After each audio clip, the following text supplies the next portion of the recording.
রাজ্যের জন্ম ও মৃত্যু সার্টিফিকেট নতুন করে যাচাই বা ভেরিফিকেশন প্রক্রিয়া শুরু হয়ে গেছে। অনেক জন্ম বা মৃত্যু সার্টিফিকেট অবৈধ বা ডুপ্লিকেট বা ফেক সার্টিফিকেট থাকার কারণে সেই সমস্ত সার্টিফিকেট যাচাই প্রক্রিয়া ইতিমধ্যে রাজ্য সরকারের তরফ থেকে শুরু করা হয়েছে এবং জন্ম বা মৃত্যু সার্টিফিকেট নিয়ে নতুন নির্দেশিকাও প্রকাশিত করা হয়েছে।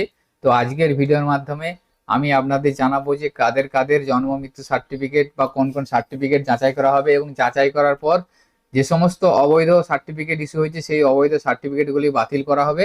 যে জন্ম বা মৃত্যু সার্টিফিকেট নিয়ে নতুন নির্দেশিকা জারি হয়েছে সেটার বিস্তারিত আজকের ভিডিওর মাধ্যমে জানাবো, তাই ভিডিওটি স্কিপ না করে আপনারা সম্পূর্ণ দেখবেন এবং আমাদের সাথে থাকবেন।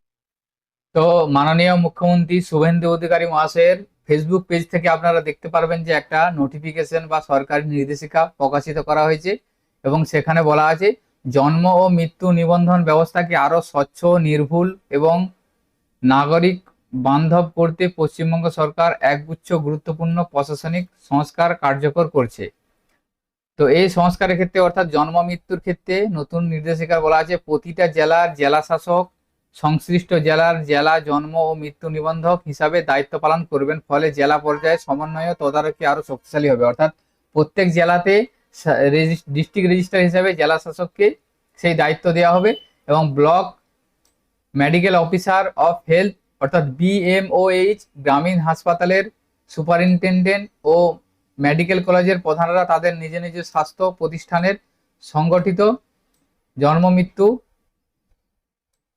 নিবন্ধনের দায়িত্বে থাকবেন, যা প্রাতিষ্ঠানিক নিবন্ধন ব্যবস্থা আরো সুদৃঢ় ও কার্যকর হবে। অর্থাৎ ব্লক মেডিকেল অফিসারের ক্ষেত্রে BMOH তার দায়িত্বে থাকবে জন্ম মৃত্যু সার্টিফিকেট ইস্যু করার ক্ষেত্রে এবং প্রতিটি গ্রাম পঞ্চায়েত ও পৌরসভার জন্ম মৃত্যু সার্টিফিকেট নিবন্ধনের জন্য নির্দিষ্ট সরকারি আধিকারিক নিয়োগ হবে, যাতে নথিভুক্তকরণ ও প্রশাসনিক কার্যক্রম আরো দ্রুত ও সুশৃঙ্খল নির্ভুলভাবে সম্পন্ন হয়। অর্থাৎ এখানে গ্রাম পঞ্চায়েতের ক্ষেত্রে যে পঞ্চায়েতের প্রধান এবং পৌরসভার ক্ষেত্রে চেয়ারম্যান যে সাব রেজিস্ট্রারের দায়িত্ব ছিল বা জন্ম মৃত্যু সার্টিফিকেটের ইস্যু করার অথরিটি ছিল সেটা তুলে নেওয়া হচ্ছে।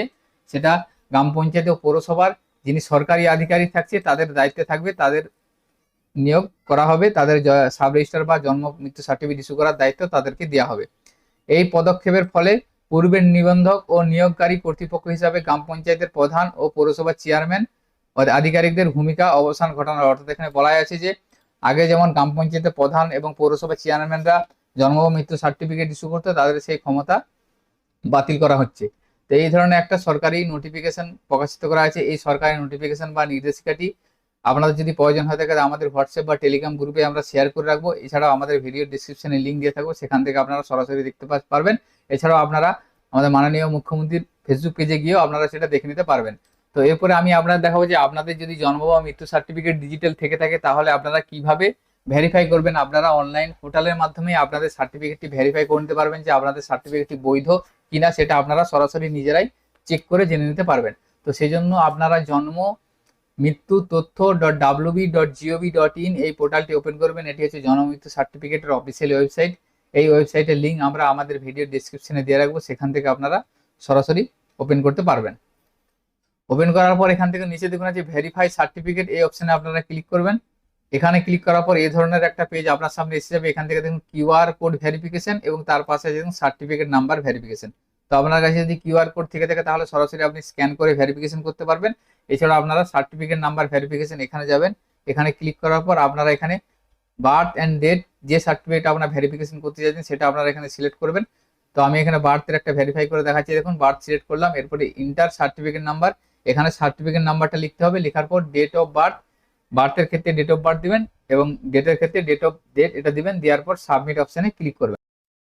সাবমিট অপশনে ক্লিক করার পর দেখুন এই ধরনের ডিটেলসটা আপনার শো করবে। আমি যে সার্টিফিকেটটা দিলাম সেই সার্টিফিকেটটা দেখুন এখানে গ্রিন টিক এসে যাচ্ছে এবং ডেটা ফাউন্ড এসে যাচ্ছে এবং সার্টিফিকেট নাম্বার এবং নামটা দেখুন অটোমেটিক এসে যাচ্ছে এবং ডেট অফ বার্থ শো করছে। আপনাদের যদি এই ধরনের গ্রিন টিক বা ডাটা ফাউন্ড এসে যায় এবং সার্টিফিকেটের যার নামে আছে সেই নামটা শো করে যায়, তাহলে আপনারা জানবেন যে আপনাদের সার্টিফিকেটটি সঠিক আছে বা আসল সার্টিফিকেট, এটা কোনো ফেক বা অবৈধ নয়। তো এইভাবে আপনারা অনলাইন পোর্টালের মাধ্যমে আপনাদের সার্টিফিকেটটি ভেরিফিকেশন করে নিতে পারবেন। তো আজকের ভিডিওতে এই ইনফরমেশনটি আপনাদের সাথে শেয়ার করার ছিল। সকলের সুবিধার্থে ভিডিওটি শেয়ার করবেন। সকলে ভালো থাকবেন, সুস্থ থাকবেন। ধন্যবাদ।